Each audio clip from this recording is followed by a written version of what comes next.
Frost, and I'm president of Project Community.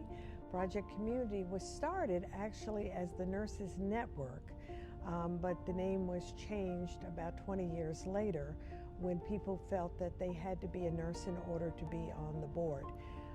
It started in 1985, and we're going strong, and we've added to our programs through the years. And basically, the reason we got started by a small group of nurses, 5 of us as a matter of fact, was to take what we couldn't do in hospitals for grassroots health education and health provision and put it into the community so that we could really reach people on a first come, first served basis.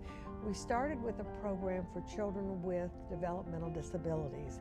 That program continues in 2 different sites.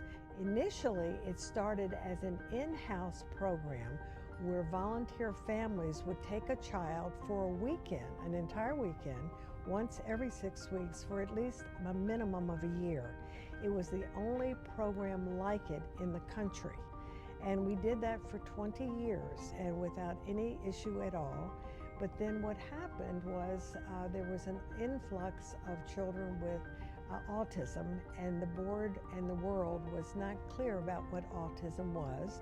Plus, insurance rates went way up, and so we had to divert to community-based art programs, which also includes dance, music, anything that stimulates the children or allows them to feel that they are developing their creative self. The beautiful thing about that, it's run by a nurse and special ed teachers, but we also have teens who are mentors, and there are 2 reasons for that. First of all, many of the children who are in Project Child and are mainstreamed get scapegoated because, as you know, sometimes when people are different, no matter what the difference is, they're not treated the same as everyone else. So the teens become their buddies, their friends, and they look forward to seeing those teens every week. And again, the other thing we think we're doing by having teen mentors is teaching them how to be good citizens for the future, so that when they're adults and they will have a better understanding of people with special needs, so that they can support whatever the cause is that supports those folks. So that was our initial program. Then we started with the binge drinking program, and because again, it was and still is a gateway drug. We understand from all the current research that if you start by drinking and get the high from that, you're much more likely to try something else. So we are still going very strong with that. We also have a program on sexual assault. We also have 2 new programs that we developed during COVID when we could not get into the schools, which is where we usually present these programs. And those are self-awareness and anxiety. And we are, you know, the programs are very popular. Everybody, every administrator, every teacher who sees the program said this is what we need in our schools, and every child needs them. So we are going, you know, strong into the future. We're also going to have an adjunct piece on fentanyl and, you know, whatever else comes along. That's why, again, we try to keep a cadre of healthcare professionals in the organization to guide that kind of spirit of healthcare prevention, basically. We are always looking for volunteers because people are very loyal in their service. However, everyone's life is very busy these days, and so people serve for 3 or 4 years, and we now have a subcategory where you don't have to be a board member, but you can be a project support. So if there is something that you like to work on in our organization, and one of the most popular is something called the Color Run.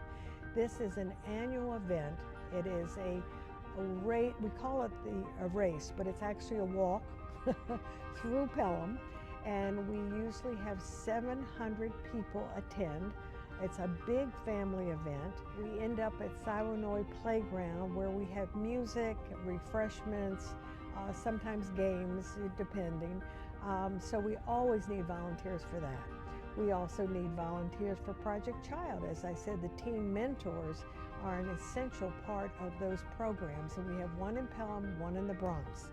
And of course, finance is a big issue, especially for presenting the teen programs, because we have to pay our presenters. These are professionals who are giving of their time and expertise to present to the schools, so that, you know, that's always a need. And Project Child, which is, I can't emphasize how wonderful it is, and if the families were here, that's what they would say, but we've never charged any of our families for that program. So we certainly need funding for that. Any donations or volunteer efforts can be tapped in at our website, which is projectcommunity.us.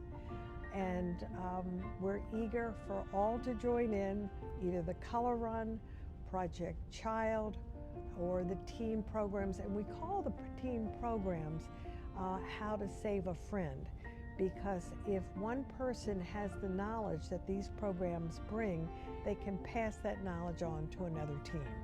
So it's How to Save a Friend. So I thank you for listening, and I look forward to you joining with us.